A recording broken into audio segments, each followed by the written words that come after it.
USA, good morning, good evening, Pakistan.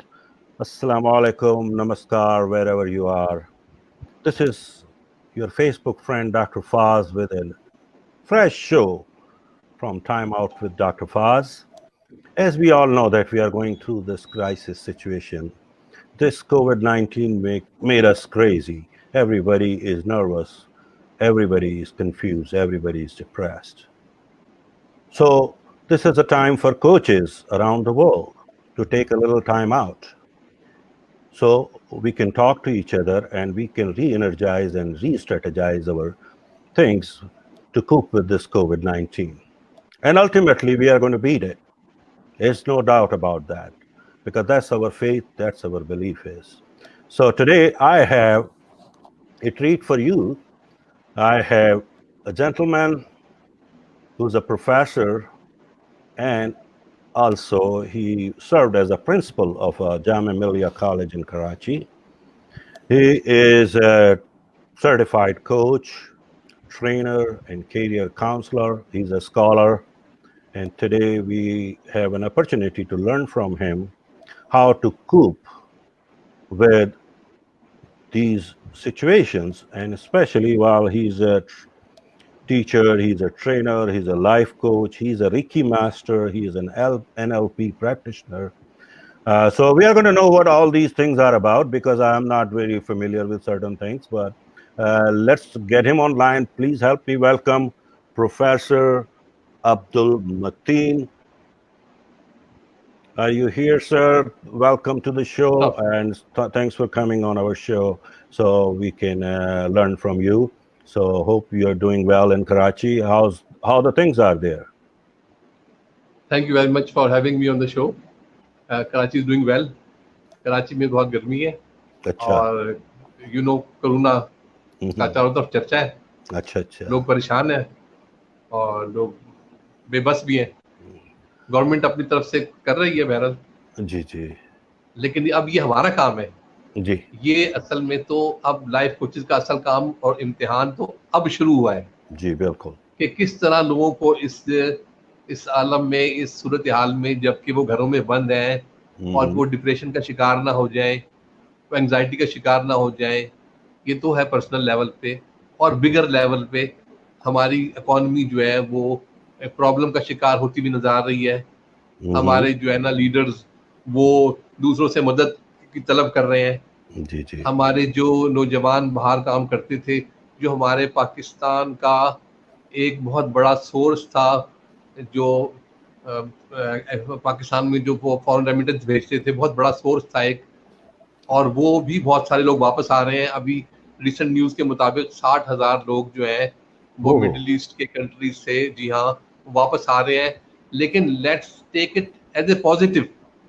Mind science के एक अदना तालिब इल्म के हैसियत से मैं कहता हूँ कि जो 60,000 लोग आ रहे हैं, इनके पास थोड़ी बहुत सेविंग भी होगी, इनके पास बहुत जबरदस्त एक्सपीरियंस भी है, जी और इनका काम करने का अंदाज भी वेस्टर्न है. आपको बिल्कुल पक्का पता होगा कि पाकिस्तानी लोगों के काम करने का अंदाज और मेहनत करने का जो इनका अंदाज फिक्र कैसा है और वेस्ट में कैसा है.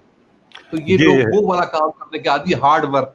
जी और ये सुपरविजन भी. हाँ, चलें, इस पर बात होती है. पहले हम शुरू करते हैं, जरा आपसे कुछ आपके बारे में पूछा जाए कि आप की बुनियादी तालीम कहाँ रही या आपकी पैदाइश कहाँ से है, और आपका ये जो जिंदगी का सफर है यहाँ तक कैसे गुजरा, जरा थोड़ा सा अपना बैकग्राउंड हमें बताइए. जी, थैंक यू वेरी मच. मैं सराय आलमगीर में पैदा हुआ था. ये यहाँ पर एक मिलिट्री कॉलेज है, मिलिट्री कॉलेज झेलम, जिसका नाम था पहले Indian royal military college Jhelum. अच्छा. ये royal king George royal military college Jhelum, king George royal military college Jhelum. तो हमारे फादर अजमेर शरीफ में थे. तो जब ये ऑप्शनल हुआ कि भाई आपने कहाँ जाना है, इंडिया में रहना है या पाकिस्तान जाना है, उनसे तो लोगों ने बहुत कहा कि आप हमारे साथ इंग्लैंड चले. उन्होंने कहा नहीं भाई, हमारा पाकिस्तान बन रहा है. तो फिर जब उन्होंने ऑप्शनल किया तो फिर उनको king George royal Pakistan military college post किया गया. फिर वहाँ हम लोग पैदा हुए, मैं, मेरे भाई, मेरे 2 भाई फौजी हैं, एक पाकिस्तान नेवी में थे, वो नहीं, और एक पाकिस्तान आर्मी में था, वो अमेरिका में है। जी जी। और इसी तरह हम सब बहन भाई माशाल्लाह। मैंने गवर्नमेंट हाई स्कूल सराय आलमगीर से मैट्रिक पास किया, बीच में इधर उधर भी दाखिले लिए मुख्तलिफ जगहों पे, लेकिन मेरा मैट्रिक जो है गवर्नमेंट हाई स्कूल सराय आलमगीर से है। अच्छा अच्छा। उसके बाद हमारे फादर जब रिटायर हो गए तो हम कराची आ गए, क्योंकि सारे उस वक्त उर्दू स्पीकिंग कराची में जमा हो रहे थे। हमारे नाना, हमारे ताया अब्बा सब कराची में रहते थे, तो हम भी कराची आ गए। फिर बाकी की एजुकेशन जो है मेरी जो है गवर्नमेंट कॉलेज नाजमाबाद से मैंने पढ़ा, और मैंने बीएससी किया, फिर मैंने बीएड किया, फिर मैंने एमएड किया, फिर मैंने एमए किया पॉलिटिकल साइंस में, और एमए उर्दू मैं शुरू किया। मुझे बड़ा शौक था एमए उर्दू करने का, लेकिन उस वक्त बहुत लोग मना करते थे कि यार इसका कोई फायदा नहीं है, लेकिन और मैं चूंकि बच्चा था लोगों की बातों में आ गया। तो बहरहाल उसके बाद फिर मैं कॉलेज में लेक्चरर हो गया, और Jamia Millia government college of education में मैंने तकरीबन 25 साल में वहाँ रहा, और इसी दौरान मैंने एमफिल भी किया। और मैं अब अमेरिका से जो है वो कंकॉर्डिया से पीएचडी कर रहा हूँ ऑनलाइन एजुकेशन एडमिनिस्ट्रेशन में। हाँ जी, हाँ। और मैंने सिल्वा ट्रेनर का भी कोर्स किया डॉक्टर मोई साहब से, हाँ, जो अमेरिकन बेस्ड है सिल्वा। तो और इसके अलावा मैंने जैसे लाइफ कोचिंग कोर्सेज किए मैं, कैसर अब्बास साहब मेरे उस्ताद हैं, कैसर राजा साहब से मैंने लाइफ कोचिंग की है। ये 2 ऐसे इंटरनेशनल लेवल के हजरात हैं, 3 हजरात, डॉक्टर मोई साहब, कैसर अब्बास साहब, कैसर राजा साहब, इनसे मैंने। और अब मैं अल्हम्दुलिल्लाह लोगों को लाइफ कोचिंग सिखाता भी हूँ, और लाइफ कोचिंग और कैरियर काउंसलिंग भी सिखाता हूँ। भी मैंने एक कोर्स बड़ा ज़बरदस्त, एक है गवर्नमेंट का इदारा है skill development council of Pakistan, तो मैंने वहाँ पे एक कैरियर काउंसलिंग का कोर्स मैंने एज ए मास्टर ट्रेनर मैंने वहाँ पढ़ाया था, और बस इस तरह मेरा सफ़र भी जारी है। हाँ, नहीं, मेरा एक सवाल उठता है कि आपने बीएससी किया और उसके बाद आप एजुकेशन की, यानी बीएड और एमएड, जो कि एजुकेशन की डिग्रियां हैं मेरे ख्याल से, तो ये मतलब ये शिफ्ट क्यों हुआ साइंस से और एजुकेशन? हाँ, मैं असल में मैं टीचर बनना चाहता था। हाँ। मेरा शुरू से ये ख्याल था कि मैंने टीचर बनना है, किसी भी लेवल का, स्कूल का, कॉलेज का या यूनिवर्सिटी का। और आखिर में मेरा यूनिवर्सिटी में पढ़ाने का ख्वाब था, जो कि अब जाके पूरा हुआ है, जो कि मैं अब एक मेट्रोपॉलिटन यूनिवर्सिटी में वहाँ पे मैं खिदमत अंजाम दे रहा हूँ। वो एक प्राइवेट यूनिवर्सिटी है, अगर इतनी बड़ी नहीं है, लेकिन बहरहाल यूनिवर्सिटी पढ़ाने का ख्वाब था वो। लेकिन इस दौरान मैं, क्योंकि मेरा पढ़ाने का शौक था, तो मैं, और इत्तेफाक से मेरी जब सिलेक्शन हुई पब्लिक सर्विस कमीशन से, सिंध पब्लिक सर्विस कमीशन से, तो इन्होंने मुझे बीएड कॉलेज में भेजा। तो वहाँ पे जाके तो मैं टीचर ऑफ टीचर्स रहा, इसको आप अगर उर्दू में कहें तो उस्तादों का उस्ताद रहा। इसके 2 एस्पेक्ट हैं, तो मैंने अच्छे वाले एस्पेक्ट में बयान किया। नहीं, लेकिन ये जो आपने मास्टर्स किया वो पॉलिटिकल साइंस में किया और आप खुद सियासतदान नहीं बने। मैंने पॉलिटिकल साइंस में एमए करने से पहले मेरी बड़ी ख्वाहिश थी कि मैं किसी भी सियासी पार्टी में एक कारकुन लेवल पे या एक एडवाइजर लेवल पे काम करूं। सामने आने का मुझे कभी शौक नहीं था। आई डोंट थिंक मैं एक्सट्रोवर्ट था या इंट्रोवर्ट था, लेकिन मेरी ख्वाहिश नहीं थी। लेकिन जब मैंने ये सियासी पार्टियों को देखा और मैंने इनका इन डेप्थ मुतालिया किया, तो मैंने कहा नहीं मतीन साहब, ये आपके बस का काम नहीं है। इस मुल्क में, इवन इस दुनिया में, मैंने पॉलिटिकल सिस्टम को स्टडी किया है, अमेरिका के भी अपनी पढ़ाई के दौरान, स्विट्जरलैंड के भी, यूनाइटेड किंगडम के भी, और भी दीगर बहुत सारे ममालिक के। मैंने कहा भाई मतीन साहब, आप एक टीचर हो, आपका ये वैल्यू नहीं है, ये आपका ये मुकाम नहीं है। तो फिर मैं टीचिंग में ही रहा। अच्छा। और जैसे जैसे अब यह मौके मिले तो मुझे अब बाकायदा टीचिंग के बाद अब मैं लोगों की कोचिंग के साथ वाबस्ता हुआ हूँ, और मैं समझता हूँ अब मैं सही जगह पे पहुंचा हूँ। लोग इतने परेशान हैं सर, मैं आपको बताऊं, लोग इतने परेशान हैं, उनके पास एक कांधा नहीं है रोने के लिए। बड़े बड़े सीईओ से मेरी मुलाकात हुई है, एडमिनिस्ट्रेटर से, मैनेजर से, लेवल के लोगों से, और वो तनहा है, वो तनहा होते हैं। हमने जो थोड़ी बहुत साइकोलॉजी पढ़ी है, जो लाइफ कोचिंग सीखी है, जो की है, वो अल्हम्दुलिल्लाह अप्लाई करते हैं, और अपने हद तक लोगों को सेटिस्फाई करने के लिए, उनको हैप्पीनेस देने के लिए, उनको आसूदगी देने के लिए अपनी सी कोशिश करते हैं। तो ये जो Ricky master, what is that? ये इसको जरा एलाबरेट कीजिए, मैं समझना चाह रहा हूँ ये क्या होता है। हमारा ये अकीदा है कि रैकी का जो इल्म है ये अल्लाह ताला ने हज़रत ईसा अलैहिस्सलाम पे नाजिल किया था, और जो है वो मुर्दों के ऊपर हाथ रखते थे और कहते थे कुम बिइज़्निल्लाह, अल्लाह के हुक्म से खड़ा हो जाओ, मुर्दा खड़ा हो जाता था। ये तो खैर एक मौजज़ा भी है, लेकिन जब वो इस दुनिया से उनको उठा लेने का वक्त आया, तो उन्होंने अपने शागिर्दों को ये टेक्निक जो उसका साइंटिफिक एस्पेक्ट था वो सिखाया, और उससे वो लोगों को उनके जो हमारे नबी करीम सल्लल्लाहु अलैहि वसल्लम के जो साथी थे उनको सहाबी कहते हैं, और ईसा अलैहि सल्लम के जो साथी थे उनको कहते हैं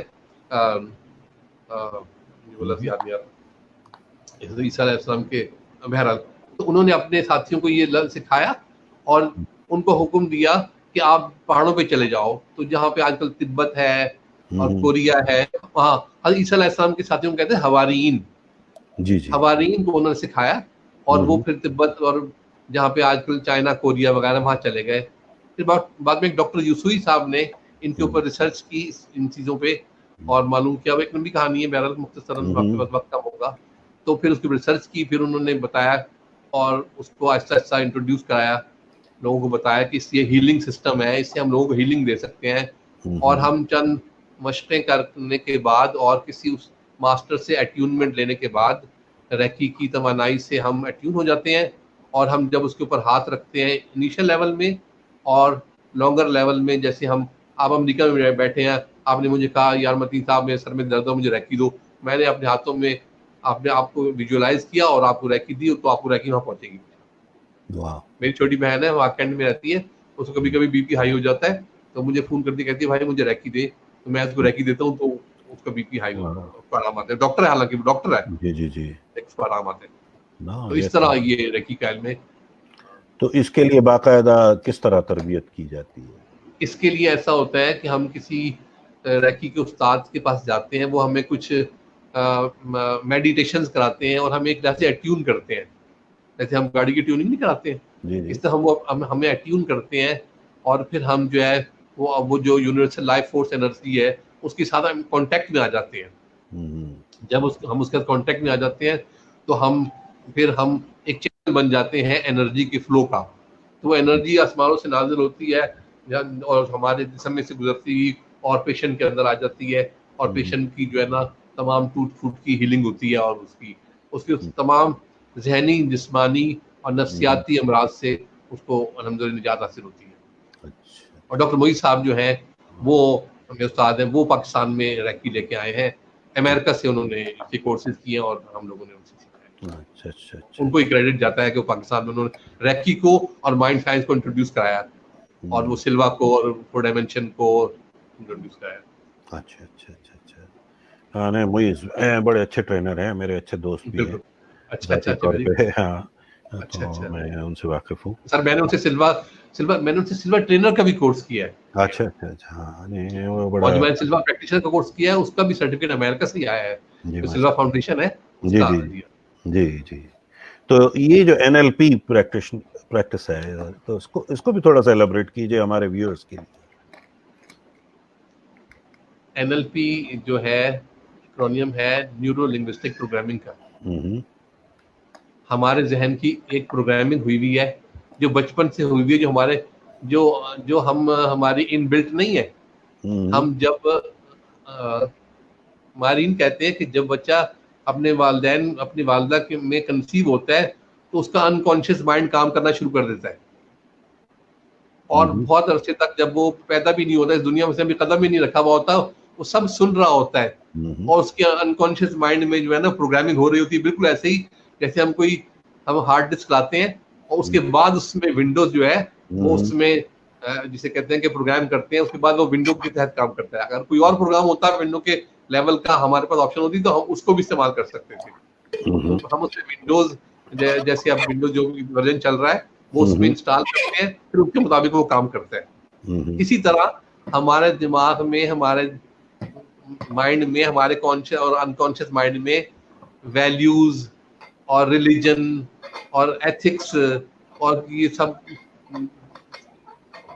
बगैर कहे, बगैर पढ़े, बगैर सुने फीड हो जाती हैं।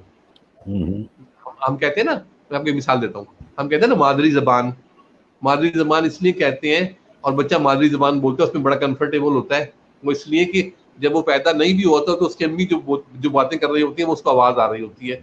वो जब पैदा होता है, जब उसकी अम्मी उसको लोरी दे रही होती है, जब उससे बात कर रही होती है, माएँ बच्चों से कम्युनिकेट करती है, और उन्हें पता होता है कि बच्चा अब इसको दर्द है या इसको खुशी है या भूख लग रही है या इसको या अनकंफर्टेबल है, तो उन्हें पता चल जाता है। तो वो उनकी एक मेंटल कम्युनिकेशन के साथ साथ वर्बल कम्युनिकेशन भी होती है, तो वो जबान लर्न कर लेता है और उसके बाद फिर उसमें वो में ही कम्युनिकेट करता है और बड़ा कंफर्टेबल होता है। वो तो क्योंकि हमारा ऐसा निज़ाम तालीम है, हमें अंग्रेजी भी साथ साथ सीखनी पड़ती है और बहुत कुछ सीखना पड़ता है, तो हम उसमें भी कम्युनिकेट करने की कोशिश करते हैं बहरहाल। तो इस तरह बहुत सारी वैल्यूज और एथिक्स हम दिमाग में प्रोग्राम कर देते हैं अनकॉन्शियस तरीके से, गैर महसूस तरीके से हो जाती है प्रोग्राम। उसमें कुछ गलत प्रोग्रामिंग भी हो जाती है। अब हमारा ये काम, हाँ, न्यूरो लिंग्विस्टिक प्रोग्रामर का ये काम है कि जो नेगेटिव प्रोग्रामिंग हुई हुई है उसको दूर करें और उसे पॉजिटिव प्रोग्रामिंग पैदा करें। अच्छा, आपने जुमला सुना होगा, लोगों से कहते हैं लोग अक्सर, मैंने भी एक मजमून में भी लिखा था, मैं ये काम नहीं कर सकता, मेरे बस का ये काम नहीं है, मैं फर्स्ट नहीं आ सकता। भाई ये तो जीनियस लोगों का काम है। उनके अंदर जो है वो सक्सेसफुल ना होने की प्रोग्रामिंग हुई हुई है और वो उसको फॉलो करते चले जा रहे हैं बगैर समझे बूझे। तो मैं अपने शागिर्दों से कहता हूँ, मैं कहता हूँ भाई देखो ना, सबकी दो आंखें हैं, दो कान है, सबका दिमाग है, सब कुछ सब समझते हैं, देखते हैं, तो क्यों नहीं हम किसी कारोबार में, किसी काम में एक्सेल कर सकते?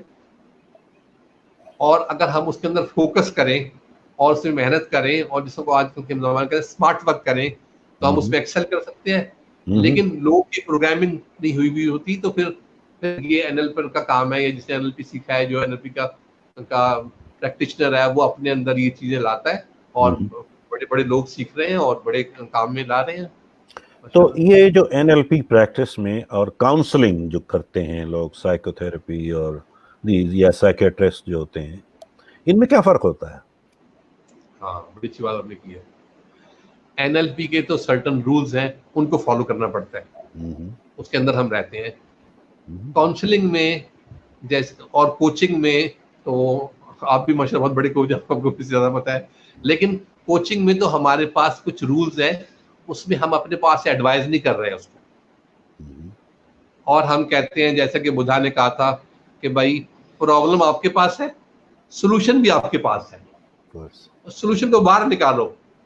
जैसे हम हमारे दीनदार अफराद उलमा हज़रात कहते हैं कि भाई अल्लाह ताला ने किताबों में लिखा है कि तमाम चीजों की दवाएं उतारी है और साथ साथ तुम्हें अकल सलीम भी दी है, तो अब ढूंढ लो। तो इसी तरह प्रॉब्लम किसी के पास है तो अल्लाह ताला ने इंसान के अंदर सॉल्यूशन भी उतारा है। अब हमारा ये काम है कोच का, गाइड का, मेंटोर का, कि वो उसके अंदर उतरने में और उस मसले को ढूंढने में क्लाइंट की, अपने शागिर्द की मदद करे। जी जी जी।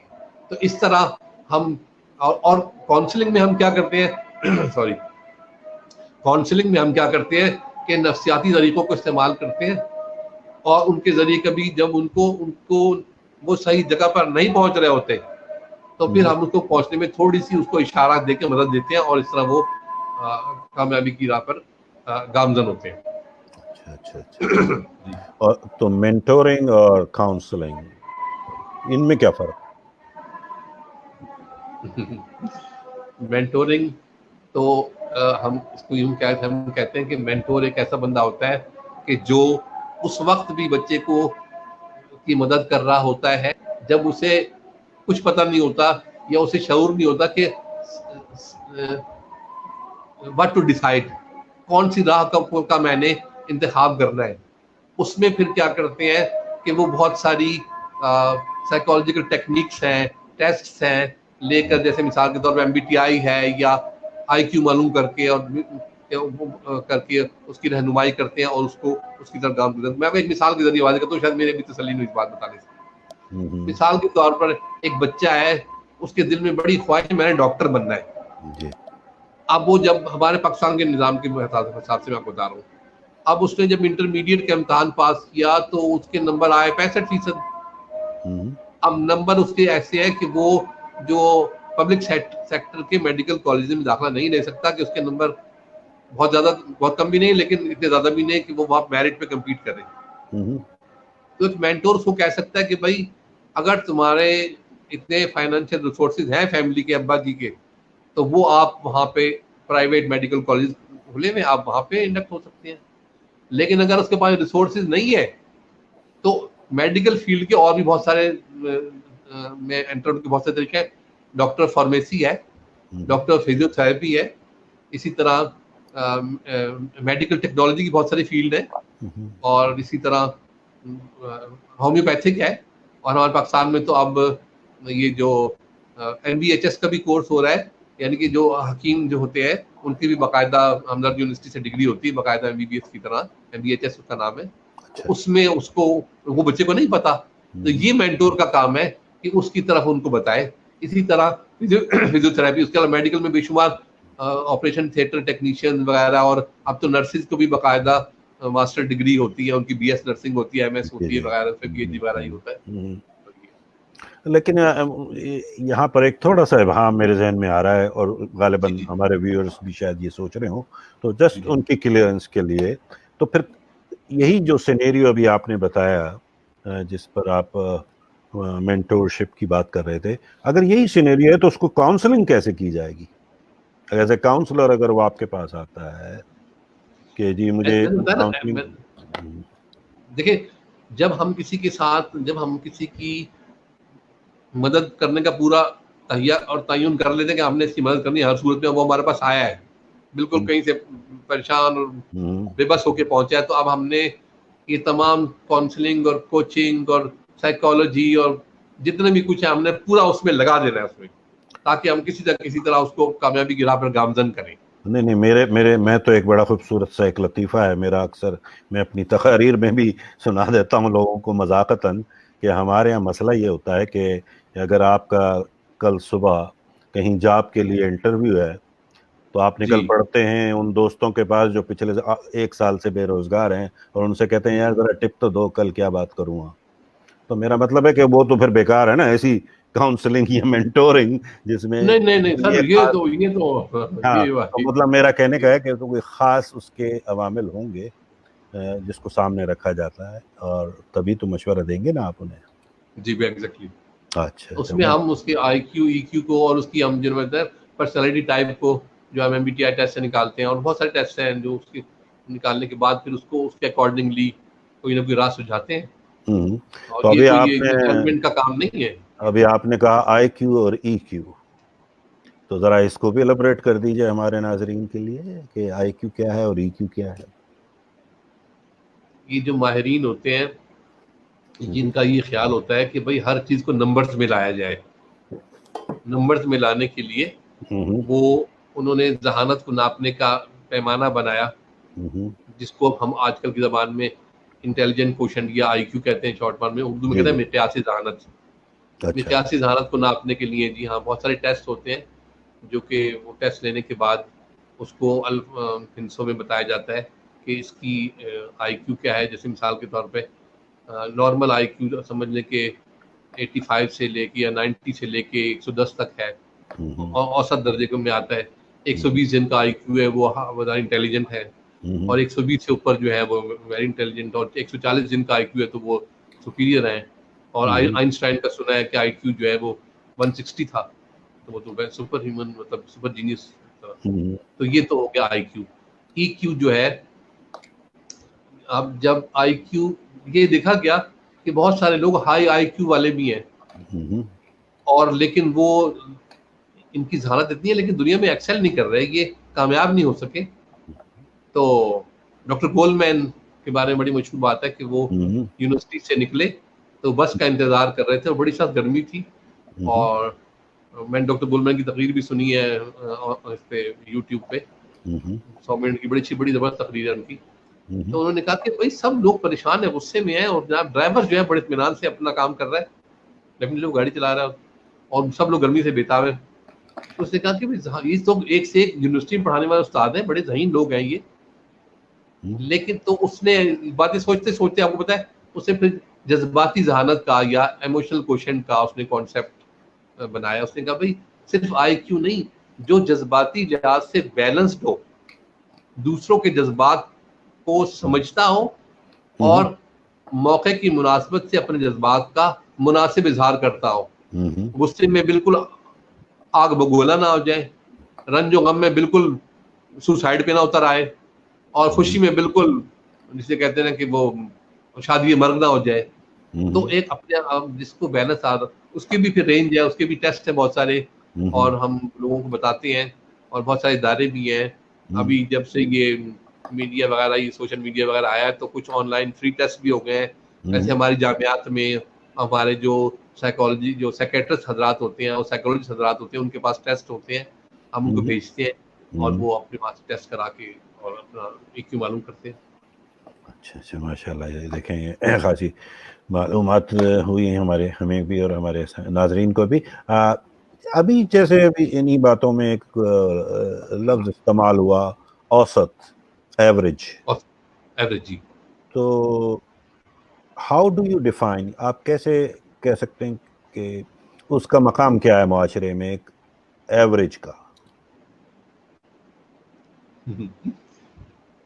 देखिए, ज्यादातर लोग औसत दर्जे के होते हैं। अगर आप जहानत के हवाले से बताऊं या वैसे ही जनरली? नहीं, जनरली जनरल बताता हूँ, हम एक इन बड़ी जनरल। कॉमन फ्रेज है ना कि यार वो कॉमन। मिडिल क्लास, एवरेज, औसत। लेकिन क्या उसका मेरे नज़दीक, मतलब मेरा सवाल ये है कि माशरती तौर पे उसका क्या मकाम है? क्या एवरेज की कोई हैसियत है इस माशरे में? एवरेज अगर वो जहनी और माली लिहाज से है तो बस उसके लिए एक जिंदगी है। बस वो अकबर आबादी का शेर मुझे याद आ रहा है, हम बताएं तुम्हें, हम बताएं तुम्हें, हम क्या क्या कारहाय नुमाया कर गए, BA किया, नौकर हुए, पेंशन मिली और मर गए। वाह। ये तो ये बीए बिल्कुल। किया बीए किया, नौकर हुए, पेंशन मिली और मर गए। तो औसत तो बनने का यही काम है। अच्छा, तो मतलब वो मैं, तो हाँ, वही मैं कहता हूँ ना कि जब लोग अक्सर लोगों से बात होती है मुख्तलिफ राउंड टेबल्स में, उसमें कि जी वो एवरेज ये है, मिडिल क्लास ये है, तो मैं, मतलब मुझे हंसी आ जाती है। मैं कहता हूँ कि यार एवरेज क्या होता है? मेरे नज़दीक तो एवरेज यानी 50% लोगों से बुरा और 50% लोगों से अच्छा जो है दरमियान में होता है। करेक्ट? दरमियान होता है। तो मैं जी उसे बिल्कुल। कहता हूँ कि best of the worst and worst of the best. ठीक है ना? उसका बड़ी अच्छी कोई बड़ी अच्छी मकाम बात। नहीं है। अच्छों में वो सबसे नीचे है और बुरों में वो सबसे ऊंचा है। बुरुम सबसे ऊपर है जी तो अब उसे हम जी। एवरेज कहते हैं। तो क्या जब खुदा ने आपको ये कह दिया है कि लक़द खलक़नल इंसान फी अहसन तक़वीम, तो उसके बाद एवरेज होने की गुंजाइश है इंसान के पास? बड़ी अच्छी, आपने बड़ी बड़ी वैल्यूबल बात की आपने। हाँ, जबरदस्त बात की है। जबरदस्त बात की आपने। ये बात तो बिल्कुल सही है। असल में अल्लाह ताला ने फिर आगे जाके ये भी तो कहा है ना कि भाई लैसल इंसान इल्ला मा सा, जितनी कोशिश करते हो मैं उतना ही देता हूँ। हाँ। हाँ, आपको मैं बड़ी अच्छी बात, बड़ी दिलचस्प बात बताऊं। ये जो बड़े बड़े, ये जो आपके अमेरिका में जो बड़े बड़े लोग लॉटरीज विन करते हैं ना, जी जी। या कभी आप उनकी लॉटरी विन करने के बाद 2 साल बाद उनका क्या हाल होता है? उनका वही हाल होता है जो पहले हाँ, था। बिल्कुल। क्यों? कि उनके पास एकदम छत, जिसे कहते हैं छप्पर फाड़ के दौलत आ गई ना, उन्होंने उसको ठिकाने लगा दिया। वो हाँ उन्होंने वो उनका वो उसको संभाल नहीं सके मेंटली। जी। वो उनसे स्लिप होके वापस उन लोगों के पास चली गई जो बिलियनर थे। एक और बड़ी दिलचस्प मिसाल लोग देते हैं, हमारे माइंड साइंस के अक्सर एक्सपर्ट्स देते हैं मुझे, मैंने भी पढ़ा, मैं भी लोगों को बताता हूँ। अगर आज ऐसा हो कि दुनिया की सारी दौलत जो है वो जमा कर ली जाए और सारे बंदों को बराबर बराबर बराबर बांट दी जाए, 1.5-2 साल के बाद दोबारा एनालिसिस करें सर, हाँ तो हाँ वो जो करोड़पति अभी थे ना पहले, हाँ, वो वो दोबारा सारे बन चुके करोड़पति, और हाँ, इनके हाथों से वो पैसे स्लिप होके वो उनके पास जा चुका होगा। वो तो है। तो ये एक, इसे कहते हैं ना कि ये है औसत दर्जे वाले बंदे की जो है ना मेंटल अप्रोच, हाँ नहीं, वो तो मैंने बताया ना कि क्योंकि वो स्मार्ट वर्क नहीं कर रहा है, क्योंकि वो स्मार्ट थिंकिंग नहीं कर रहा है। वो मेंटली प्रिपेयर ही नहीं है ना उस चीज के लिए। हाँ जी, वो तो मिडिल अब वहां पर ये इसका जो जिम्मेदार वो पूरी दुनिया को ठहरा रहा होता है, या हाँ, अपने हालात को, मुझे मौका नहीं मिला, अपने मुझे किसी ने रहनुमाओं बताया को, नहीं। और हाँ, अपने मुल्क बिल्कुल, को, और अपने शहर को। बिल्कुल, लेकिन बिल्कुल। अगर आप गौर से देखें तो भाई उसके जिम्मेदार आप खुद होते हैं। लेकिन आप एग्ज़ैक्टली, पैदा गरीब हुए तो इसमें आपका कोई दोष नहीं है। बिल्कुल सुनिए, बिल्कुल, लेकिन अगर आप मर गरीब रहे तो उसमें कहीं ना कहीं आपका मसला है, जिस आपका पर मसला, आपने गौर बिल्कुल, नहीं किया। तो वही बिल्कुल, वाली बिल्कुल। बात है कि हमारे यहाँ लोग मसला ये है कि वो मैं तो यूं कहता हूँ, उसे एक छोटा सा मतलब मेरा जुमला है जी, कि जी। एवरेज लोग क्यों होते हैं ज्यादा, कि हमारे यहाँ मसला यह है कि लोगों के ख्वाब बहुत छोटे हैं। वो इतना हाँ, छोटा ख्वाब देखते हैं, और वो जब नौकरी से ही या तो मामूली जहद से ही पूरा हो जाता है तो फिर वो समझते हैं बस दैट्स इट, और वहीं आके ठहर एग्ज़ैक्टली, जाते हैं, उससे आगे वही सोच। आगे मेरे पास एक स्टूडेंट आई, बड़ी दिलचस्प इससे मिलती हुई बात बताऊँ, तो हम्म, कहने लगी कि वो सर मैं क्या करूँ, मुझे नौकरी नहीं मिल रही है और मैंने आपसे फलाँ ईयर में बीएड किया था और मैं तो मैंने कहा तुम क्या चाहती हो? कहने मैं बहुत अमीर बनना चाहती हूँ। मैंने कहा हम्म, अच्छा एक अमीर आदमी तुम्हारे ख्याल में कितनी आप उसकी मंथली इनकम हो, तुम हम्म। अमीर हो? तो बेचारी कहने लगी सर 40,000 रुपए तो हो। मैंने कहा है? यानी कि उस बच्ची की क्या मेंटली हमारा अभी आपने बताया ना, वो ये समझती है बस 40,000 रुपए मेरे पास आ जाए। 40,000 तो कुछ नहीं है हमारे पाकिस्तान में, हाँ, कराची वही में तो तो कह रहा 40,000 हूँ, रुपए अमारत का मयार उनके जहन में सिर्फ ये उस रह गया। बच्ची के नजदीक यानी कि तालिबा के नजदीक ये था। जी जी। अब आपने बताया ना तो उसकी सोच ही इतनी थी। हाँ, तो अब अगर वो 40,000 पे पहुंचेगी तो वो समझेगी बस that's the end of the world.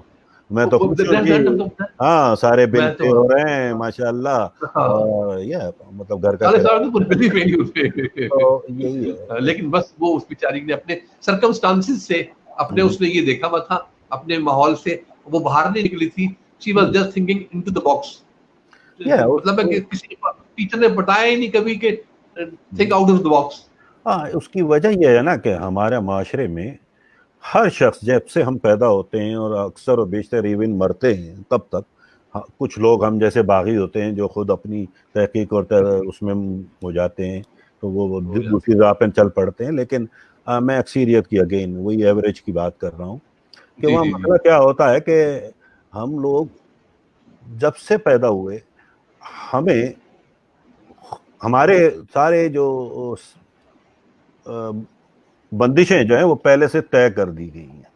Exactly मतलब माशरे ने तय कर दी थी। माशरे हमारे माँ बाप, हमारे चचा, हमारे मामू, हमारी खालाएं, हमारे पड़ोसी, हमारे उस्ताद, सब सारी उम्र सिर्फ यही बताते हैं कि बेटा ये कर लो, ये कर बेटा लो, वो कर लो। ठीक है। तुमने ये काम करना है, ये जॉब करनी है, यहाँ शादी करनी हाँ है। बेटा ये करो, बस ये करो, यानी they tell us what to do. और एग्जैक्टली बेटा इससे ज्यादा सोचना नहीं, ये तुम्हारे बस की बात नहीं है। तो जी, वो हमारी सोच को भी महदूद कर देते हैं कि बेटा बेशक। What to think, they just tell you what to think, but none of them taught us how to think। How to think, yes exactly. और और हमारे ये एजुकेशन सिस्टम का यही काम था, जो कि नहीं हो रहा। हाँ, हमारी एजुकेशन सिस्टम में भी उस्ताद जब आप पहुंचे क्लास में तो वो कहता है ये काम कर लेना और ये करना बस, और ये करिए, what to think, what to think, what to think. But फिर आप बड़े हो गए, डिग्री ले ली, आप चले गए नौकरी पे, वहां एक अहमक बास बैठा हुआ है, वो आपको बता रहा है ये कर लो, ये कर लो, ये ये कर करो, लो। फिर गलती से आपकी नौकरी अच्छी है, हालात ठीक हुए, माँ बाप ने कहा बेटा शादी कर लो, अब बेगम आ गई, वो बता रही है आपको ये कर लो, वो कर लो। ये फिर करो, फिर बच्चे जब बड़े होते हैं कि जी अब्बा आपको तो पता ही नहीं है, बस ये करो। एग्जैक्टली। तो ये बिल्कुल, जिंदगी बिल्कुल। यूं ही टल जाती है, लेकिन किसी ने हमें ये इजाजत नहीं दी और ना ही हमने बगावत की कि भाई सोचना कैसे, ना कि सोचना क्या है। बिल्कुल, बिल्कुल। तो ये सारा हमारा माशरती मसला ये है। तो माशा चलें आए इससे आगे चलते हैं कि ये आजकल के जो हालात हैं, जैसे अभी हमने बात को शुरू किया था, जो जी, जी। कोविड-19 कह लें, कोरोना है, हालांकि हुँ, हुँ। हम लोगों ने इसे एक बहुत बड़ा हवा है, जाहिर है कुदरत की तरफ से हमें एक सबक भी है। लेकिन उसके साथ साथ ये कोई पहला बहरान तो नहीं है दुनिया में, ऑब्वियसली इससे पहले भी बड़े बड़े बहरान हमारे इंसानी तारीख में रहे हैं। तो आप बेशक। इसको कैसे देखते हैं, और इसको कैसे माशी तौर पे भी और नफ्सियाती तौर पे भी, क्योंकि आप दोनों के माहिर हैं, तो मैं आपसे पूछना चाहूँगा कि कैसे हैंडल करना चाहिए? लेकिन बात ये है कि नफ्सियाती तौर पे तो ये वाकई बहुत बड़ी, ये एक जिसे कहते हैं बहुत बड़ा झटका और सदमा है हमारे लोगों के लिए। लोगों को घर में बंद कर दिया गया, लोग घर में बंद हो गए। ऐसे भी जगह, ऐसे भी बात शहरों में है, लोग बाहर निकल आए। हमारे पाकिस्तान में तो ऐसे छोटे छोटे घर हैं 120 गज के, 80 गज के, और जहाँ पे लोग वो सिर्फ सोने के लिए अंदर बैठते हैं, सोना अंदर जाते हैं, बाकी बाहर सड़कों पे यहाँ वहाँ बैठे रहते हैं। और उनके लिए तो बहुत ही बड़ा प्रॉब्लम था और है।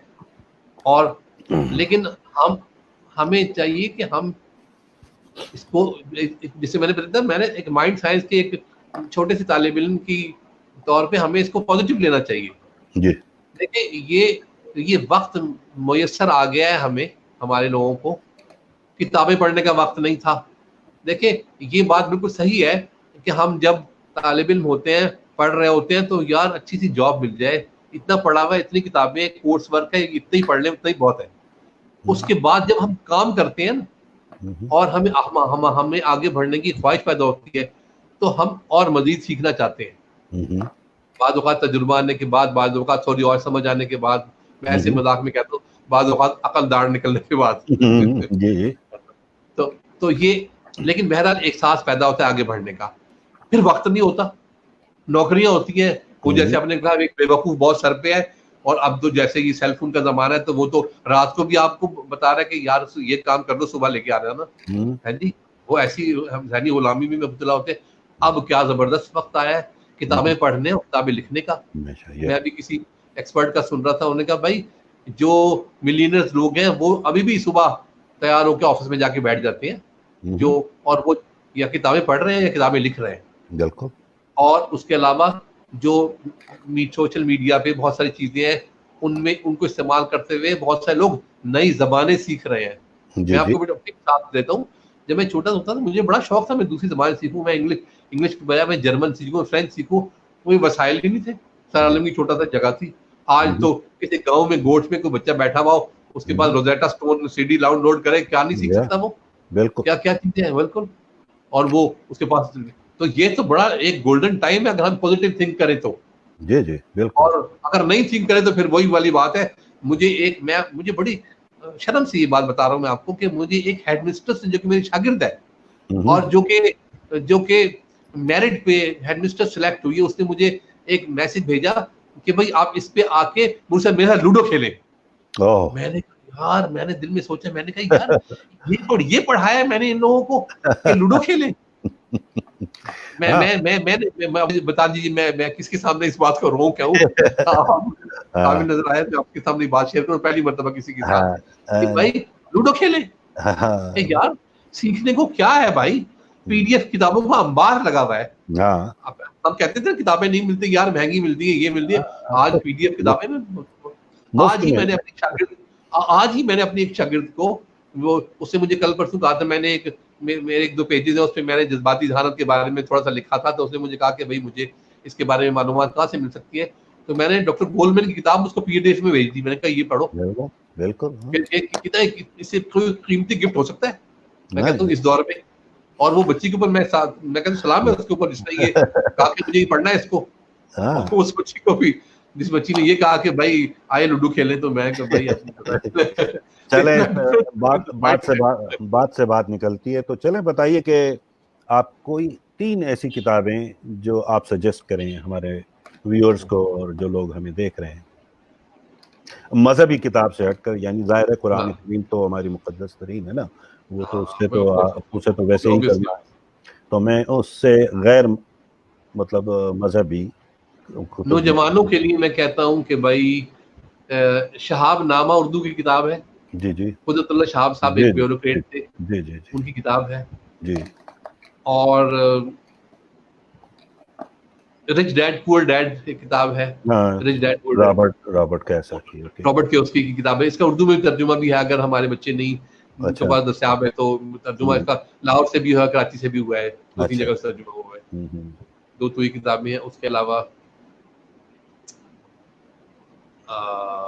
थिंक एंड ग्रो रिच एक किताब है, थिंक एंड ग्रो रिच, ये भी अच्छी किताब है। उससे 5am क्लब एक किताब है, 5am क्लब, रॉबिन शर्मा की, ये इसका भी तर्जुमा हो चुका है। अच्छा। हमारे यहाँ जो पाकिस्तान में लाहौर में कासिम अली शाह फाउंडेशन है, ये भी बड़ा काम कर रहे हैं, तर्जुमा भी दस्तयाब है हमारे पाकिस्तान में, अंग्रेजी का इतना मायार नहीं है, तो ये किताबें तर्जुमा भी कर रहे हैं। आई डोंट नो क्या, बहरहाल किताबें दस्तयाब है बहुत सारी माशाल्लाह। तो ये नहीं किताबें बहुत खूबसूरत किताबें आपने बताई, बल्कि मेरी नंबर 1 किताब भी उसमें शामिल थी, थिंक एंड अच्छा ग्रो रिच, जिसका जी मेरे जी पास लाइसेंस भी है और मैं पढ़ाता हूँ अच्छा उस किताब को। हाँ, और तो उस क्या किताब को मैं क्या लाइन सब बाय लाइन, लाइसेंस से पढ़ाना पड़ता है ये पढ़ाना मतलब बाकायदा, जैसे बताइए है ना, अब लोग हमारे यहाँ तो जैसे अब कासिम अली शाह साहब हों या जिस जो भी हों वहाँ, ये जो उर्दू तर्जुमे कर रहे हैं, ये सब उसूलन तो गैर कानूनी है,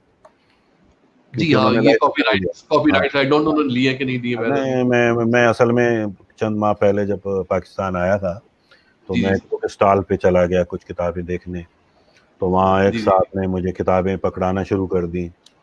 तो उसने कहा ठीक जी है वो एक साहब, एक बहुत बड़े राइटर की किताब मेरे पास आई है। मैंने कहा जी कौन है वो? कहने लगे जॉन मैक्सवेल। तो मैंने कहा अच्छा, वालेकुम हाँ। तो मैंने कहा अच्छा कौन सी किताब है? उन्होंने कहा ये। तो मैंने ऐसी किताब हाथ में ली और मैं उसे देखने लगा कि वो जाली थी, नकली थी, मतलब पायरेटेड पायरेट थी। पायरेटेड और तो मैं खैर हंस दिया। तो इतने में वो एक साहब वहाँ खड़े थे, उनका ताल्लुक भी एक बहुत बड़े कोचिंग और ट्रेनिंग कंपनी से है पाकिस्तान की। अच्छा अच्छा तो वो उनका रेफरेंस दे रहा था कि सर इनसे पूछें, ये बहुत बड़े ट्रेनर हैं यहाँ के, तो ये बताएंगे ये किताब कितनी अच्छी है। तो मैंने कहा अच्छा माशाल्लाह। मैंने कहा भाई आप बताइए कुछ। तो वो कहने लगे सर ये एक पादरी है अमेरिका में, बड़ी किताबें इसने लिखी हैं, ये है वो है। तो मैंने कहा अच्छा वाह, तो क्या खास बात है उसमें? तो मैं उनसे अच्छा 2-4 सवाल मैंने किए और मैं मुस्कुराता रहा। तो मेरे साथ जो मेरे दोस्त खड़े थे, क्योंकि वो तो मुझे जानते थे कि मैं एग्जीक्यूटिव डेफिनेट डायरेक्टर हूँ जॉन मैक्सवेल ग्रुप का। जी जी जी जी जी तो मैंने हंसते हुए उस किताब फरोश को कहा, मैंने कहा भाई लेकिन ये किताब तो जाली है। हाँ कहने लगा सर नहीं नहीं बिल्कुल असली है, हमने प्रिंट कराई है और ये है वो है। मैंने कहा भाई प्रिंट कराइए हाँ, मैंने कहा प्रिंट तो जाहिर है आपने ही कराई है लाहौर हम्म, में, कराची में, जहाँ भी, लेकिन भाई इस जहाँ किताब की कीमत जो है $35 तो अमेरिका में जहाँ वो रहता है, जहाँ बात है और आप यहाँ ₹350 में मुझे दे रहे हैं। तो वो कहने लगा सर आपको कैसे पता? मैंने फिर ऐसे ही मजाक, मैंने कहा यार मेरे पास इतना वक्त नहीं है कि मैं मजीद जाऊं। तो मैंने अपना कार्ड निकाल के जब उसे दिया और उसने पढ़ा दोनों ने, कहला सर आप ये सारी फ्री ले लें।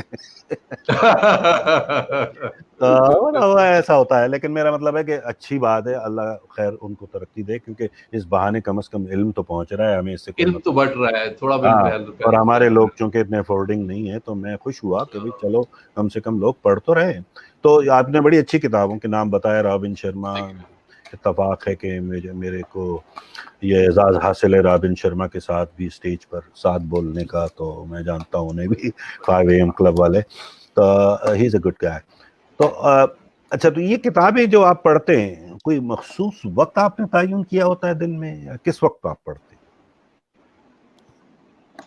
असल में ज्यादातर तो मैं किताबें सुबह के वक्त पढ़ता हूँ, हैं? अच्छा। क्योंकि हम लोग भी सुबह जल्दी उठ जाते हैं। हाँ, जी जी नमाज जी पढ़ने के बाद, थोड़ा जी जी कुरान शरीफ पढ़ने के बाद जो वक्त होता है जी ना, जी उस जी। वक्त ज्यादा डिस्टर्बेंस नहीं होती है, हम्म ना सेल फोन बज रहा होता है, ना कोई काम याद आ रहा होता है, ना घर हम्म के दरवाजे की बेल बज रही होती है, ना कोई। हम्म तो मोस्टली मैं उसी वक्त कोशिश करता हूँ किताबें पढ़ने की, या हम्म फिर दोपहर के बाद, जब दोपहर का खाना खाने के बाद, जब थोड़ा रेस्ट का टाइम हो, जैसे आजकल के दिनों में। आजकल तो खैर मैं सारा। सुबह भी पढ़ता हूँ, दोपहर में भी पढ़ता हूँ, हाँ किताबें दस्ताब होती है। नहीं वो तो लेकिन मुझे इस पे, ये जो जिससे पे अभी मैं बात कर रहा हूँ ना, इस सेल फोन में मुझे जरा दुश्वारी होती है पढ़ने की, तो मैं जी टेबल टॉप जो है वो मेरा दूसरा, उस पे मैं पढ़ता हूँ, उससे जरा जी आसानी हो जी जी जाती जी है। जी जी। तो नहीं वो किताबें जो बेहतर। मतलब जो असल में जो हार्ड कॉपी है वो तो हम्म। बंदा लेट के भी पढ़ लेता है। हाँ नहीं नहीं बिल्कुल नहीं, और ये बहुत खूबसूरत शौक है और बड़ा पॉजिटिव है, हर एक को पढ़ना चाहिए।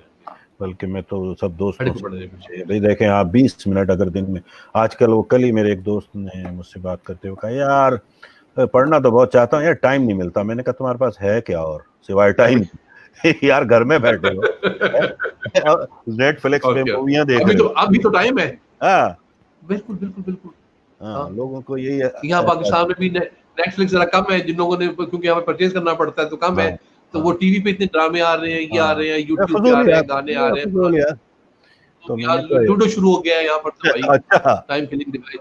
हाँ, मैंने कहा यार, मैंने एक दो दोस्तों से कहा, मैंने कहा लूडो के बजाय आप चेस खेलो यार, कम से कम आपकी कुव्वत फैसला तो आएगी। एग्जैक्टली, ये पहले यहाँ पे था कॉन्सेप्ट, अभी भी कहते हैं कि भाई बच्चों को जो है आप चेस खिलाओ, कॉग्निटिव एबिलिटी की डेवलपमेंट होती है उससे। जी जी, नहीं मैंने कहा ना कि यहाँ कुछ जहनी उसको नशो नुमा के लिए तो कुछ होता ही नहीं है। तो आप क्या समझते हैं इस कोविड-19 में, जैसा कि आप इब्तिदा में बता रहे थे कि वो जो गैर मुल्की पाकिस्तानी है 60,000 सर, 60,000 लोग आ रहे हैं। वाह, तो आप क्या मुस्तकबिल देखते हैं, मतलब इसके बाद कैसे इसे दोबारा से कूप करना होगा इन चीज़ों को? सर इसमें बड़ी अच्छी आपने बात की है। असल में ऐसा है कि अब ये तो हमारी लीडरशिप और पॉलिसी मेकर्स का काम है ना, कि वो उनके तजुर्बे से, इससे पहले भी तो गवर्नमेंट कहती थी यार छोड़ की नौकरियां, यहाँ आओ, हम आ गए, अब हमारी हुकूमत आ गई है, अब तुम आओ। अब वो आ गए हैं, अब वो आ गए हैं, और वो अपने साथ एक्सपीरियंस लाए हैं जिसकी वो पहले डिमांड करते थे, और थोड़ी बहुत सेविंग भी उनके पास यकीनन होगी डेफिनेटली। और उसके बाद वो अब उनसे काम लेना, काम करना, हमारे आपको पता है ना कि एक ब्यूरोक्रेसी का क्या अंदाज है, अंदाज फिक्र है, और किस तरह वो क्रिएटिविटी को किल करते हैं। आपको मैं एक छोटी सी बात, बड़ी जिसे कहते हैं बहुत खराब बात बताने लगा हूँ। एक साहब थे फ्रांस में, बहुत बड़े डिजाइनर, उन्होंने लाहौर में एक हॉस्पिटल खोला। अब डेफिनेटली हायर लेवल का हॉस्पिटल था, तो उसमें फीस भी थोड़ी ज्यादा होगी। वो आवाम के लिए तो था नहीं कि गड़ी शाह का बंदा आगे वहां इलाज कराए, वो अपर क्लास के लिए था। जज साहब वहां आ गए, जस्टिस साहब जनाब, उन्होंने कहा हो ये तो बड़ा महंगा, बंद करो, ये वो फुला बुलाओ, डांट डपट की। वो इतना बड़ा आदमी, गरीब से अमीर हुआ, इतना बड़ा आदमी था, उसने कहा ये हॉस्पिटल कैसी की जाती, मैं वापस फ्रांस जा रहा हूँ, वापस चले गए फ्रांस। ये तो अब आप मुझे बताइए, जब हमारी अशराफिया का ये अंदाजे फिक्र हो, वो एक बंदा कितनी सेक्रीफाइस करके बाहर से रेमिटेंस लेके आ रहा था या इन्वेस्टमेंट किया, और वो टेक्नोलॉजी भी लाया था। जी जी। और वहां से जो डॉक्टर पास आउट होते, पढ़ते, सीखते, वो सिर्फ वही तो नहीं रहते ना, उन्होंने तो पूरे पाकिस्तान में फैलना था और खिदमत करनी थी, और उन मशीनों ने भी नहीं वही रहना था, वो ने भी फैलना था। वो तो अभी पहला एक स्टेप था ना जी जी। उसको, ये तो एक मैंने मिसाल सिर्फ पेश किया आपके सामने। ऐसी बेशुमार मिसालें हैं कि जो बाहर से आए, उन्हें रिश्तेदारों ने, उन्हें पुलिस ने, उन्हें इदारों ने लूट लिया और वो वापस चले गए बाहर। नहीं, मेरा नुक्ता नज़र ज़रा मुख्तलिफ है आपसे, कि ये जो लोग भी आ रहे हैं या जो इवन वहाँ खुद मौजूद हैं इस वक्त, मतलब ये नौकरी, ब्यूरोक्रेसी और सरकार की मोहताजी क्यों है? देखो ना, अगर आपकी फैक्ट्री लगा रहे हैं, कोई काम कर रहे हैं, तो उसके लिए आपको हुकूमत से इजाजत लेनी पड़ेगी ना। टेक्सटाइल मिल लगा रहे हैं, तो बर्तनों की फैक्ट्री लगा रहे हैं, नहीं वो बात मैं समझ रहा हूँ, मैं तो उन लोगों की बात कर रहा हूँ जो लेबर क्लास से वापस आ रहे हैं वहाँ। अच्छा, लेबर क्लास से जो वापस आ रहे हैं। सरमायादार को अगर आप मशवरा दे रहे हैं ना, तो वो हम गलत कर रहे हैं, क्योंकि सरमायादार जब वो सरमायादार बन चुका है तो उसे सारे लूप होल्स भी आते हैं, वरना वो तो अमीर, तमाम कवानीन जो बनते हैं और तमाम ज़ाब्ते जो बनाए जाते हैं ना, वो अमीरों के फेवर में ही बनाए जाते हैं, गरीबों के नहीं। तो उन्हें तो पता है, क्योंकि उन्होंने ही तो बनवाए हैं ये सब। ठीक है, देखें आप किसी भी सियासी जमात को उठा लें तो उसके पीछे एक फाइनेंसर का ग्रुप लगा होता है, डेफिनेटली। तो वही सरमायादार है ना, वही फैक्ट्रियां लगाएंगे, मैं और आप तो नहीं लगाएंगे। तो मैं उनकी बात नहीं कर रहा, मैं टेक्निकल और स्किल्ड पीपल की बात कर रहा हूँ। ये स्किल्ड लोग हैं ना, टेक्निकल स्किल तो अपनी जगह बना लेगा। हाँ, तो मेरा मतलब बिल्कुल ऐसे ही जैसे हमारे नौजवान के पास कुछ नहीं था, तो अब वो सॉफ्टवेयर बना रहे हैं, और बहुत सारे ऐसे तालिब इल्म हैं जो फाइवर पे कमा रहे हैं। ऐसे तालिब इल्म फाइवर जो सोशल मीडिया पे यहाँ बैठ के पाकिस्तान में बाहर सर्विसेज दे रहे हैं, ट्यूशन पढ़ा रहे हैं, और इवन काउंसलिंग तक कर रहे हैं। मेरे कल दोस्त ने मुझे बताया कि फाइवर पे अब काउंसलिंग का भी उन्होंने गिग लगा दिया, तो वो काउंसलिंग तक कर रहे हैं बाहर। तो कितनी बड़ी बात है। तो लेकिन देखिए, जहानत अपना रास्ता बना लेती है। बिल्कुल, तो मैंने कहा ना कि उसके लिए किसी ब्यूरोक्रेसी और सियासी रहनुमा की मोहताजी की जरूरत तो नहीं होती। जो ज़हीन है उन्हें पता है रास्ते कहाँ ढूंढने, और अब तो बहुत आसान हो गया सर, वो बना तो लेती है वो, लेकिन अभी इन्होंने क्या किया है कि भाई जो बाहर से रेमिटेंस आ रही है, ये क्यों आ रही है, डॉलर कौन भेज रहा है, क्यों भेज रहा है, पकड़ो इसको, इसको सर्किट में लाओ, इसको गिरफ्तार करो। भाई तुमने उसको नौकरी नहीं दी, वो बाहर से कमा रहा है, वो कैसे पैसे ला रहा है, उसको पकड़ो और जनाब उसको धर लो और उसको जनाब उसको पे एलिगेशन लगाओ उसको। ये तो अभी आपको पता नहीं ना इस बात का, तो ये और ये नौजवानों से प्रॉब्लम है, कि प्रॉब्लम ये भी प्रॉब्लम है। इसी तरह अभी जैसे हमारी हुकूमतों को पता ही नहीं है बिटकॉइन से कैसे लोगों ने पैसे बना लिए और कैसे क्या बन गए, और अभी तक वो मंजूरी नहीं है लोगों को, वो उसको रखना उसको करना वो इलीगल है अब तक हमारे पाकिस्तान में, लेकिन लोग वो कर रहे हैं बिल्कुल। लोग जो जी। नहीं, मैं आपकी बात से मुत्तफिक हूँ इस हद तक तो, कि हमारा जो सिस्टम है ऑब्वियसली करप्ट है। कल्चर हमारा ऐसा है कि जहाँ मतलब हमारे यहाँ जो चोर को जो है वो इंटेलिजेंट समझा जाता है कि देखिए कितना ज़हीन है हमारे यहाँ, और बेईमान को जो है बड़ा मतलब एहतराम दिया जाता है। तो वो मैं आपकी बात समझ रहा हूँ, लेकिन मेरा कहने का मतलब है कि ये जो अब दौर आ रहा है ये तो डिजिटलाइजेशन का है। बिल्कुल। आपको घर से बाहर निकले बगैर इस बार अंदाजा हो गया होगा, जब महीनों से लोग घर में बैठे हैं, कि वो कितना वक्त और पैसा जाय कर रहे थे वही काम करने के लिए जो वो घर से कर सकते हैं, जो घर से कर रहे हैं। जी जी। देखे ना हमारे यहाँ, आप देख लीजिए 70% में दफ्तरों की दुकानों की बातें नहीं कर रहा, जो बेचारे कारोबार करते हैं रोजाना का, मतलब वो दफ्तर जाते थे तो वो, मैं अपने घर में जब वहाँ आता हूँ पाकिस्तान तो देखता हूँ अपने भाइयों को, वो 11 बजे तो सो के उठते हैं, ठीक है, वो 12 बजे ऑफिस जाते हैं, और फिर शाम के 7 बजे 6 बजे वो घर आ जाते हैं, जिसमें से 3 घंटे वो रोड पे होते हैं सिर्फ आने और जाने में, ट्रैफिक जैम में। 4 घंटे के लिए वो शख्स जाता है अपनी जान को जोखिम डाल के। अब मेरा सवाल है कि वो 4 घंटे में क्या तीर मार लेता होगा काम में भी, क्या आउटपुट दे रहा है वो, क्या आउटपुट दे रहा है, कुछ भी नहीं होगा। तो अगर वही बंदा बैठ के कंप्यूटर भी उसने काम करना है घर में बैठ के कर ले, ना उसकी जान का रिस्क है, ना ट्रैफिक जाम में खत्म हो जाएगा शहरों से पेट्रोल कितना बच रहा है। जी हाँ, तो हर पेट्रोल से फिर पोल्यूशन बच रहा है, पोल्यूशन बच रहा है।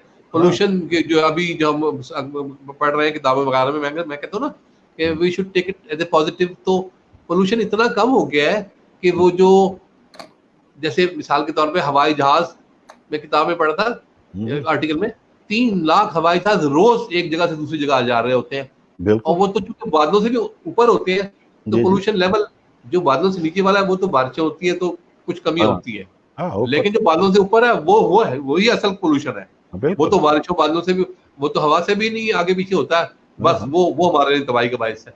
हाँ बिल्कुल, तो वही कह रहा हूँ कि वो भी नहीं हो रहा है, वो उससे बच रहे हैं हम। तो बहुत बड़ा फायदा हुआ है, जहाँ नुकसान हो रहे हैं वहाँ कुछ नए रास्ते भी तो नजर आ रहे हैं ना। बेशक बेशक, मैंने कहा था जब हमें इसको पॉजिटिव अगर हम इसमें अंदाज फिक्र अपनाएं तो ये जो वक्त मिल रहा है फैमिली लाइफ, आपके अमेरिका में ही फैमिली लाइफ का कॉन्सेप्ट खत्म हो रहा था, कम हो रहा था यूरोप में भी, और अभी देखो ना सारे अभी बच्चों के साथ बैठ के खेल रहे हैं, बातें कर रहे हैं, उनको टाइम दे रहे हैं। अगर वो उनको अब वो उनको जिसे कहते हैं ना कि टाइम दे के वैल्यूएबल टाइम दे और उनकी वो नशोनुमा वो ग्रोथ करे, तो ये जो चीज लंबे अरसे तक चलेगी ना फिर। नहीं वो कल हमारे यहाँ एक महफिल में कल मतलब ऑनलाइन महफिल हो रही थी वर्चुअल, तो वो मजाक हो रही थी, तो हमारे एक दोस्त हैं वो बड़े नामवर शख्सियत हैं, तो वो हंस के कहने लगे यार अब तो मुझे बीवी अच्छी लगने लगी है।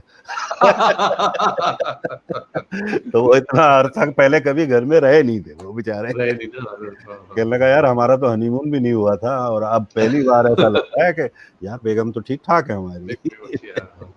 तो मेरी कितनी खिदमत कर रही है, ये भी कह रहे होंगे मेरी कितनी खिदमत, कितने काम कर रही है। तो वो मजाक हो रही थी, लेकिन मैंने उसको देखे आप, इसका भी एक पहलू है माशरती।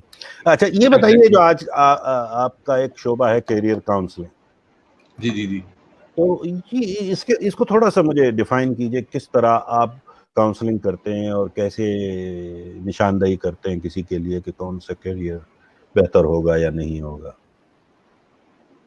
जो मैंने अभी पहले एक मिसाल पेश की थी डॉक्टर वाली, उसी के रेफरेंस से उसी को आगे बढ़ते हुए मैं आपको ये बताता हूँ। देखो हमारे मुल्क में ऐसा है कि सिलेक्शन ऑफ सब्जेक्ट, अभी आप ये बात कर रहे थे, ये वालिदैन करते हैं इस बात से कतई नजर कि उनके बच्चे की एबिलिटीज क्या है। हमारे पाकिस्तान में 8वीं जमात तक तो एक जैसे कोर्स है, सबको वही पढ़ना पड़ता है। 9वीं जमात में जाने के बाद फिर साइंस का और सोशल साइंस का फैसला होता है। उसके बाद 10वीं जमात में आने के बाद प्री इंजीनियरिंग और प्री मेडिकल और जनरल साइंस और कॉमर्स और जो है ये टेक्निकल वगैरह वगैरह, ये फैसला होता है। अब हमारे तालिब इल्मों के पास सिवाय इसके कोई रास्ता नहीं है। वालदैन का अगर एक हॉस्पिटल है या उनकी कोई दुकान है तो वो कहेंगे भाई यही वाला काम सीख, तो उसने कल बेटा तुमने तो संभालना है। दूसरा, दोस्तों की जो उनकी जो मंडल होती है वो कहती है यार मैं तो कॉमर्स लेना, तू भी कॉमर्स में आ जा, मजा आएगा, मिलके बैठेंगे। और तीसरा, उनको कोई और इन्फ्लुएंस होता है इस बात से कतई नजर कि उनकी अपनी एबिलिटी क्या है, उनकी पर्सनैलिटी असेसमेंट में क्या आया है, उनका क्या वो इसको पढ़ भी सकते हैं कि नहीं पढ़ सकते, क्या उनका जहनी जिसे कहते हैं एप्टीट्यूड इस तरफ है कि नहीं। पाकिस्तान में सिर्फ एक इदारा है, पाकिस्तान एयरफोर्स, जो कि एप्टीट्यूड टेस्ट लेता है सिर्फ कि इसमें हवाई जहाज उड़ाने का एप्टीट्यूड है कि नहीं। इसके अलावा कोई इदारा एप्टीट्यूड टेस्ट नहीं लेता। हत्ता कि मेडिकल इंजीनियरिंग, हत्ता कि मेडिकल इंजीनियरिंग में जब दाखिले होते हैं तो जो उन्होंने इंटरमीडिएट में पहले पढ़ रखा होता है वो उसी में से सवाल पूछते हैं। वो उन्हें ये नहीं, वो ये टेस्ट नहीं ले रहे क्या इस बच्चे में एक डॉक्टर बनने का की अहलियत है या नहीं। देखिए, शौक और बात होती है और ख्वाहिश और बात होती है, शौक और ख्वाहिश और बात होती है और अहलियत और बात होती है। किसी का दिल चाहता है कि मैं बहुत बड़ा जो है ना मैं चार्टर्ड अकाउंटेंट बन जाऊं, उसने चार्टर्ड अकाउंटेंट का जिसे कहते हैं ना शान शौकत देखी हुई है, उसके अंदर एबिलिटी नहीं है, वो हेड क्लर्क बनने की उसके अंदर एबिलिटी है। तो और वो तो यही वजह है कि चार्टर्ड अकाउंटेंसी में पास होने का तरह से बहुत कम है। इसी तरह डॉक्टर जो बन जाते हैं उनमें डॉक्टर बनने के बाद डॉक्टरी को वो चला पाते हैं कितना और आगे जाके एक्सपर्ट होते हैं, वो तनासुब भी उतना नहीं जितना होना चाहिए। और पाकिस्तान तो डॉक्टर गाने गा रहे हैं, खबरें पढ़ रहे हैं और बहुत सारे काम भी कर रहे हैं। नहीं वो तो खैर हम भी हैं मैंने भी मेडिकल डिग्री ली है, लेकिन मसला यह ना कि वो मेरी तो अपनी एक कहानी है जो अक्सर मैं बताता हूँ अपनी तकरीर में कि हमारे यहाँ 90% आबादी तमाम जिंदगी किसी और के ख्वाब जी रही होती है। एग्जैक्टली, बिल्कुल यही जुमला मैं आपने वही कहा, किसी और ख्वाब या तो माँ बाप ने वो देखे होते हैं या पड़ोसियों ने या दोस्तों ने या उस्तादों ने कि यार तुम तो ये कर लेना, तुम ये कर लो, तुम ये कर लो, तुम ये कर लो बस। हाँ बस इस बात से तो मसला ये होता है कि वो हम फिर समझने लगते हैं शायद यही मेरा ख्वाब है क्योंकि सब कह रहे हैं तो, और फिर जब ख्याल आता है तो फिर वो जब हम उस डगर पे चल पड़ते हैं और जब तक हमें होश आता है कि नहीं यार ये मेरा ख्वाब नहीं था तो वो इतना देर हो चुकी होती है कि वापसी का कोई रास्ता नहीं होता। ठीक है ना। तो मुझे अपनी जाती जिंदगी में 60 साल लगे अपने ख्वाब पूरे करने में। हालांकि मैं कभी खुदा न खास्ता ना माली तौर पे कमजोर रहा, ना तालीमी तौर पे, ना माशी तौर पे।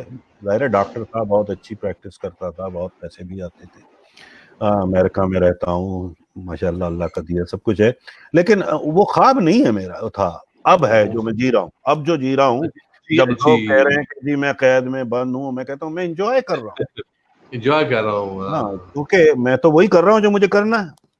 आज आपसे बात कर रहा हूँ, अब 1 घंटे बाद मैं किसी और के साथ किसी और मुल्क में होऊंगा, तो हाँ, तो मतलब वही कि टाइम ऐसे मेरे 12-12 घंटे रोजाना काम कर रहा हूँ। और मजे की बात है उन 12 घंटे में मुझे एहसास भी नहीं होता कि मैं काम कर रहा हूँ, मैं समझता हूँ कि मैं एंजॉय कर रहा हूँ। When you love what you do, then you don't feel like कि आप काम कर रहे हैं। इसी तरह love what you do and do what you love, that's the philosophy। तो अच्छा, अब चूंकि हमारा वक्त तकरीबन पूरा होने को है तो चलें, अब आपसे मैं ये चाहूंगा कि मेरा वक्त नहीं, मैं सिर्फ इंटरव्यू अल्लाह आप सबको और हमें भी जिंदगी दे। मतलब ये कि चूंकि 1 घंटे का शो है लेकिन हम 2-4 मिनट कोई मसला नहीं होता, तो कोई ख़ास पैगाम देना चाहेंगे अपने व्यूअर्स को, एक ख़ास बात कहना चाहेंगे इन हालात के बैकग्राउंड में? भाई बहुत सारी बातें तो इसमें आ ही चुकी हैं, जैसे मैंने अभी बताया कि ये वक्त है, ये अल्लाह ने हमें दिया है, इससे हम फ़ायदा उठाएं, लेट्स टेक इट पॉजिटिव। हम इससे मुतालिया करें, अपनी स्किल सीखें। अगर हमारे पास किसी चीज़ की ख्वाहिश थी पहले, जैसे मैंने बताया, लैंग्वेज सीखने की हो, कोई भी एबिलिटी सीखे, वो आजकल दस्तयाब है, हमारे बस चंद बटन के फासले पे है। नहीं आ रहा है तो किसी से पूछ लें, सीख लें, समझ लें जी, और उसको सीखें। और ये वक्त है, और अब ये वक्त जमाना हार्ड वर्क का नहीं है, ये स्मार्ट वर्क का जमाना है। बिल्कुल। अब हमें स्मार्ट वर्क की तरफ आना होगा, हार्ड वर्क का हम्म, जमाना नहीं है। अब स्मार्ट वर्क के लिए आपको पता है दिमाग इस्तेमाल करना है, और उसको इस्तेमाल करें और बस। और मुताले से दिमाग खुलता है, मुताला करें बस। बिल्कुल, जैसे आपने बिल्कुल, अपनी अच्छी बात की, बिल्कुल। किताबों की का जिक्र हाँ, किया, बस हाँ, जब तक आपकी जाती नशोनुमा नहीं होगी, आप मुआशरे को क्या दे अपने सकेंगे? स्किल्स के ऊपर तवज्जो करें बस। हाँ, हाँ, बिल्कुल, ये तो बिल्कुल सही है।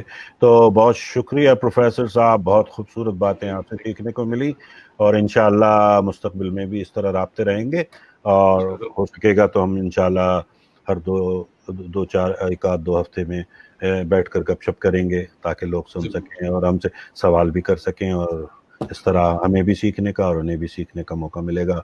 मैं तमाम नाज़रीन का, और जो दोस्त हमें देख रहे हैं और जो अब बाद में हमारी रिकॉर्डिंग को देखेंगे, उन सब का जी, शुक्रिया अदा करता हूँ। और इंशाअल्लाह अल्लाह ताला इस वबा से हम सबको महफूज रखे।